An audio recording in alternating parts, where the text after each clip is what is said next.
Welcome student. आज मैं आप लोग को पढ़ाऊंगी पाठ 8 और ये हैं स्टीफन हॉकिंग के बारे में।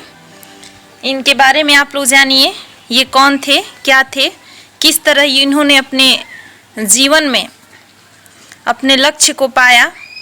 तो आइए देखते हैं कि पाठ प्रवेश में क्या लिखा हुआ है। आमतौर पर दिव्यांगों को दयनीय दृष्टि से देखा जाता है। क्या हमें किसी की शारीरिक कमजोरी को देखकर उसकी मानसिक या बौद्धिक क्षमता पर संदेह करना चाहिए? इस पाठ में हम एक ऐसे व्यक्तित्व के विषय में पढ़ेंगे जिसने शारीरिक रूप से पूर्णतः अक्षम होने के बावजूद उपलब्धियों की उन बुलंदियों को छुआ जिन्हें छूना उन लोगों के लिए भी कठिन होता है जो एक स्वस्थ और सबल शरीर के मालिक होते हैं। ऐसा उस महान शख्सियत ने केवल अपनी अदम्य इच्छा शक्ति के बदौलत कर दिखाया।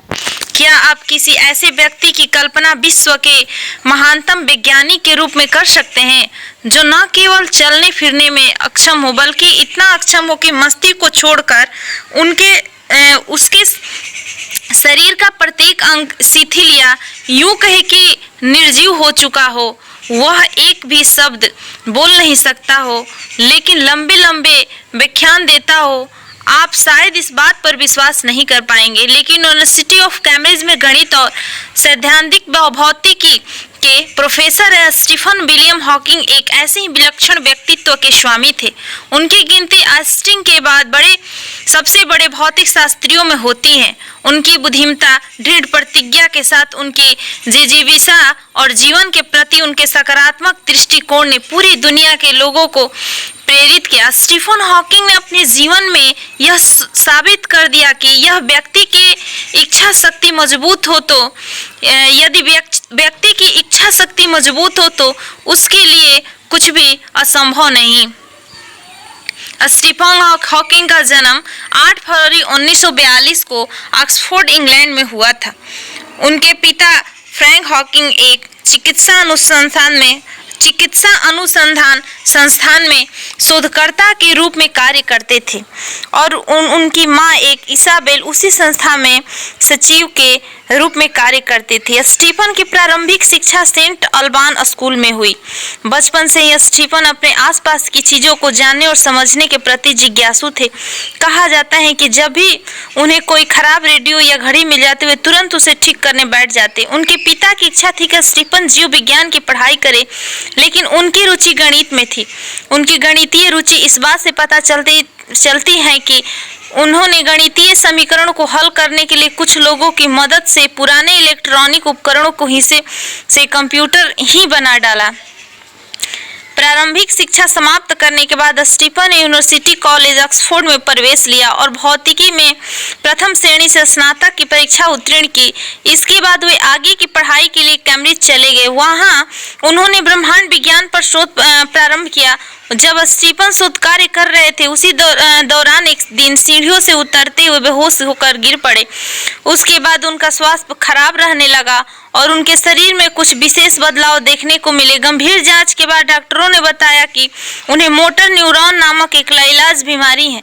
इस बीमारी से पीड़ित व्यक्ति के शरीर के सभी अंग धीरे धीरे काम करना बंद कर देते हैं और व्यक्ति चल फिर पाने की स्थिति में भी नहीं रह जाता है। अंत में रोगी की श्वास नाली अवरुद्ध हो जाती है और उसकी मृत्यु हो जाती है।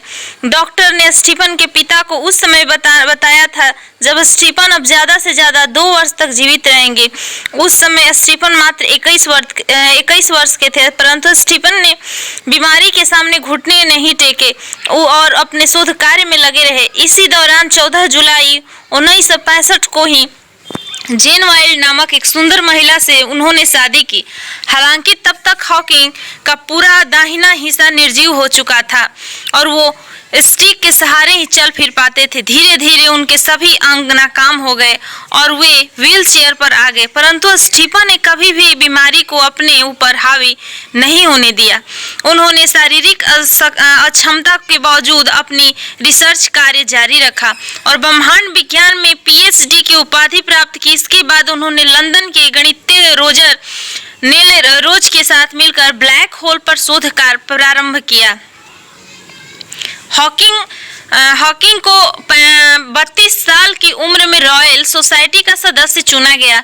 यह उपलब्धि हासिल करने वालों वे सबसे कम उम्र के वैज्ञानिक थे। महज 37 साल की उम्र में वे लुकासियन प्रोफेसर के पद पर नियुक्त किए गए थे। न्यूटन जैसे प्रसिद्ध वैज्ञानिक भी इस पद की शोभा बढ़ा चुके थे। अपने व्याख्यानों और लेखों से हॉकिंग ने दुनिया भर के विज्ञान प्रेमियों को खूब प्रभावित किया था। उन्होंने ब्लैक होल और बिग बैंग थ्योरी को समझाने में महत्वपूर्ण भूमिका निभाई।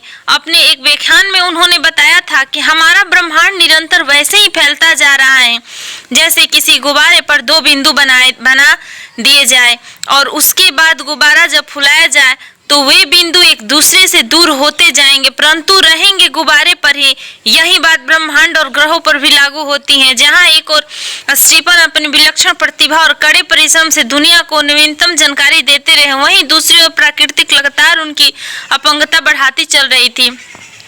1985 में उन्होंने भयंकर निमोनिया हो गया। इस बार उनकी बोलने की शक्ति भी चली गई। ऐसे में उनके सामने गंभीर समस्या खड़ी हो गई। इस समस्या से निपटने के लिए उन्होंने एक छोटा सा कंप्यूटर अपनी व्हीलचेयर के साथ लगवाया और एक स्पीच सिंथेसाइजर भी इस कंप्यूटर के साथ लगवा दिया।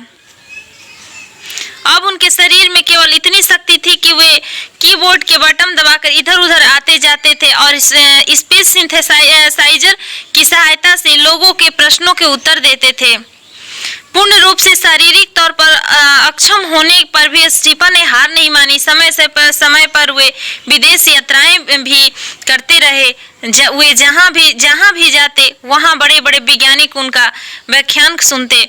वे कहा करते थे कि यदि मैं व्यर्थ में अपने शरीर की विकलांगता के लिए गुस्सा करता हूं तो यह मेरे लिए समय व्यर्थ गंवाने जैसा ही है। यदि आप बस शिकायत ही करते रहेंगे और क्रोधित होते रहेंगे तो किसी के पास हमारे लिए समय नहीं होगा। हमेशा व्हीलचेयर पर रहने वाले हॉकिंग किसी भी आम इंसान से अलग दिखाई देते थे। कंप्यूटर और विभिन्न उपकरणों के जरिए अपने शब्दों को व्यक्त कर उन्होंने भौतिकी के बहुत से सफल प्रयोग भी किए। उन्होंने कई पुस्तकें लिखी जिनसे ब्रह्मांड की जटिलताओं को समझने में मदद मिलती है। स्टीफन हॉकिंग ने the great design, the universe in A nutshell, a brief history of time, black hole और बेबी यूनिवर्स जैसी कई महत्वपूर्ण किताबें लिखी। उनके पास बस 12 मानद डिग्रियां थी। हॉकिंग के कार्य को देखते हुए अमेरिका के सबसे उच्च नागरिक सम्मान उन्हें दिया गया। इसके अलावा भी हॉकिंग को कई पुरस्कारों से सम्मानित किया गया जिनमें रॉयल सोसाइटी मेडल 1976 में उनको मिला था, Albert Einstein medal, Order of the British Empire 1982, भौतिका Wolf award 1988, Prince of Australian award 1989 आदि में प्रमुख थे। हॉकिंग के जीवन पर वर्ष 2014 में थ्योरी ऑफ एवरीथिंग नामक फिल्म भी बन चुकी है। हॉकिंग कहा करते थे कि मुझे सबसे ज्यादा खुशी इस बात की है कि मैंने ब्रह्मांड को समझने में अपनी भूमिका निभाई, इसके रहस्य लोगों को बताए और मैं इस पर किए गए शोधकर्ताओं कार्यों में अपना योगदान दे पाया। मुझे गर्व होता है जब लोगों की भीड़ मेरे काम को जानना चाहती हैं। हॉकिंग 21 वर्ष की उम्र से ही बीमार चले आ रहे थे। अपनी गंभीर बीमारी के कारण इन्होंने अपने जीवन का लगभग 53 साल व्हील चेयर पर बिताया। 14 मार्च 2018 को इस महान वैज्ञानिक ने अंतिम सांस ली, लेकिन अपने पीछे हुए एक ऐसी प्रेरक दास्तान छोड़ गए जो आने वाली पीढ़ियों को हमेशा प्रेरित करती रहेगी। विज्ञान के क्षेत्र में दिए गए उनके योगदानों के कारण वे सदैव लोगों की स्मृतियों में जीवित रहेंगे। तो आज हमने एक ऐसी व्यक्ति के बारे में जाना जिन्होंने अपने सूझ और अपने लक्ष्य के सामने